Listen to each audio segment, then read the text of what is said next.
अपने तरीके से आमिर खान ने कई सारी पहल जरूर की, लेकिन इन सब के बीच अब ये विवाद उन पर, उनकी शख्सियत पर हावी दिख रहा है। सभी लोग अलग अलग तरह की बातें कर रहे हैं। इस बीच खास मेहमान हमारे साथ रवीना टंडन अब सीधे जुड़ रही हैं, जिनसे हम बातचीत करेंगे, सवाल जवाब करेंगे कि आखिर उनकी क्या राय है आमिर खान की इस राय पर। रवीना टंडन जी, बहुत बहुत शुक्रिया आपका हमसे बातचीत करने के लिए। मेरा पहला सवाल आपसे यही, आमिर खान ये कहते हैं कि मेरी पत्नी अक्सर ये जिक्र करती हैं कि मेरे बच्चे को मैं सुरक्षित नहीं महसूस करता हिंदुस्तान में उसके साथ रहकर।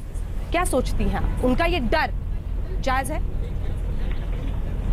देखिए, मैं उनकी थोड़ी बातों से सहमत हूँ और मैं उनकी थोड़ी बातों से नहीं सहमत हूँ, पर this is what makes our country absolutely great, कि you can agree and you can disagree and we are a tolerant country and we can discuss. आज हम फ्रीली अपने पीएम को भी सोशल मीडिया पे अब्यूज कर सकते हैं एंड कोई इमरजेंसी डिक्लेयर नहीं हो जाती है, कोई किसी को जेल नहीं हो जाती है।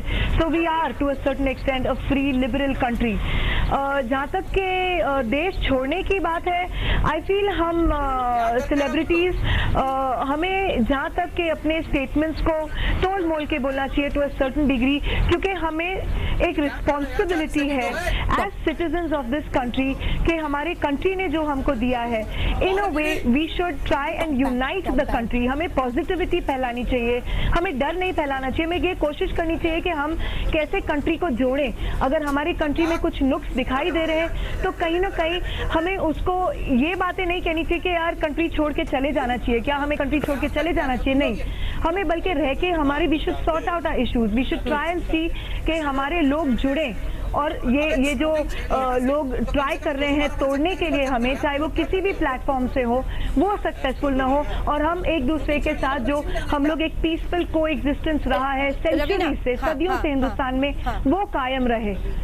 रवीना, क्या आपको लगता है कि आमिर खान, क्योंकि अब कई लोग ये कह रहे हैं कि जानबूझकर वो ये कह रहे हैं, कोई मकसद हो सकता है उनका इसके पीछे, जैसे भारतीय जनता पार्टी के कुछ नेता कह रहे हैं, योगी आदित्यनाथ कह रहे हैं कि आप चले जाइए देश छोड़ के। बोलते हैं तो दूसरे लोग भी नहीं, जहाँ तक के मुझे लगता है कोई एंटी नेशनल नहीं है, कोई ट्रेटर नहीं है, कोई ऐसी ये सब प्लीज बातें तो लोग बढ़ा चढ़ा के बोलते हैं और लोगों को उकसाने में ज्यादा मजा आता है। चाहे आप सोशल मीडिया देख लें, अगर आपने कुछ चीज हिंदुस्तान के लिए अच्छी बोल दी तो आपको उसके लिए भी गालियां मिलती हैं, जो नहीं अच्छी बोली और क्रिटिसाइज किया तो उसके लिए भी आजकल गालियां मिलती हैं। तो कहीं ना कहीं ऐसी लिए जहाँ तक के मीडिया है और सोशल मीडिया है, ये कहीं ना कहीं बहुत पॉलिटिकली डिवाइड हो गया है। I don't think that way. जो मेरा खाली ये एक मेरा जहाँ तक के आमिर ने बोला कि हाँ ये उनका फॉर्म ऑफ प्रोटेस्ट था, अवार्ड्स वापसी का प्रोटेस्ट था, ठीक है, to a certain degree I agree कि हाँ उनका ये फॉर्म ऑफ प्रोटेस्ट था, अग्रीड। मैंने ट्वीट भी किया था कि this is the form of protest, agreed. But agreed के they want to protest, but returning the awards I felt was not correct, क्योंकि you are returning the awards that the nation has given you and the nation has given you that respect. You are returning that. You are not protesting against any ruling party. आपको protest करना था तो आप दूसरों के लिए तो वो अवार्ड डिमीन नहीं कर दो। जिन ने मेहनत करके वो अवार्ड जीता है उनके लिए आपने वो अवार्ड खोखला कर दिया। रवीना, जहाँ तक कि आमिर की बात है, उनकी कई बातों से मैं सहमत हूँ और कई बातों से सहमत नहीं हूँ। ठीक है, नहीं, अब बीजेपी कह रही है कि वो डरे नहीं है, वो डरा रहे हैं। सही है उनका ये कहना? देखिए, ये तो मैंने भी ट्वीट किया कि ये कहीं ना कहीं ये पैरानोया हो गया ना कि क्या हमें देश छोड़ के जाना चाहिए।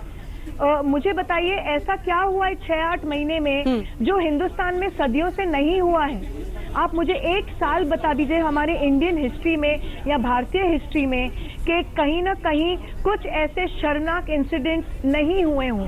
कौन सा एक साल मुझे आप उठा के दे दीजिए जो बिल्कुल ही साफ था, जो कभी ऐसा नहीं हुआ हो किसी भी पार्टी के नीचे।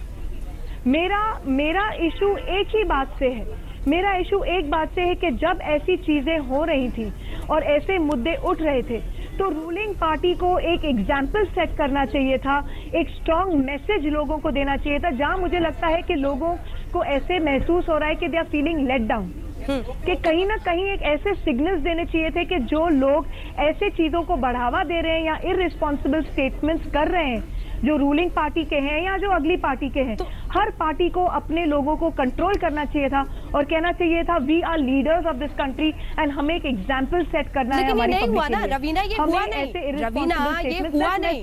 क्या प्रधानमंत्री नरेंद्र मोदी को, बोल रही हूँ दैट इज तो क्या प्रधानमंत्री नरेंद्र मोदी को बोलना चाहिए था, सामने आकर कहते कि योगी आदित्यनाथ, साक्षी महाराज जी, साध्वी प्राची, आप लोग चुप होइए।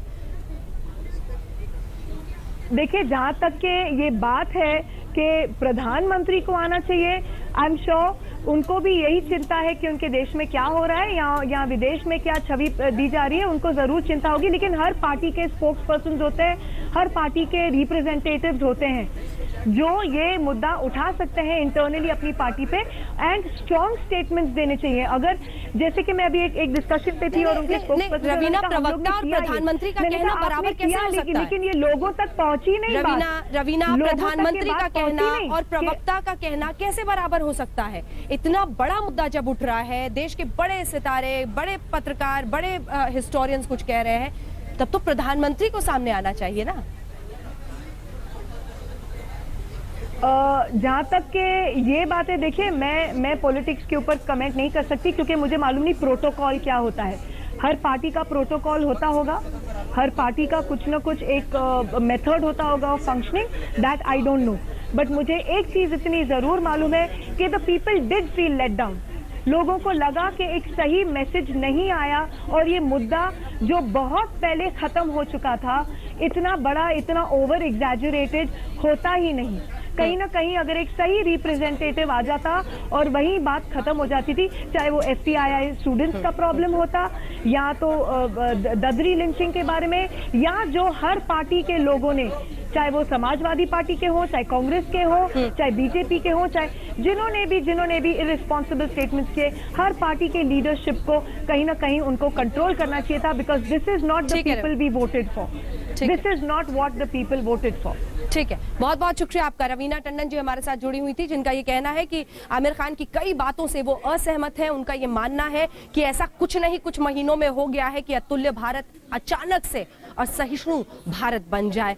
रवीना टंडन हमारे साथ जुड़ी हुई थी, जिनसे हम बातचीत कर रहे थे। ऐसे ही तमाम लोग बॉलीवुड से सामने आ रहे हैं, जिनमें से कई लोग ऐसे हैं जो मानते हैं कि आमिर खान ने जो कहा है उसके पीछे की वजह पर पहुंचना ज्यादा जरूरी है। लेकिन एक बहुत बड़ा हिस्सा है बॉलीवुड का जो आज आमिर खान को इस बयान के साथ अकेला छोड़ देना ही बेहतर समझता है। स्पेशल रिपोर्ट में इतना ही। ब्रेक के उस पार भी खबरें जारी है, आप देखते रहिए आज। निसगम मनि पमग नि पमग सनि पमनि सपस। जहाँ तक याद आती रहेगी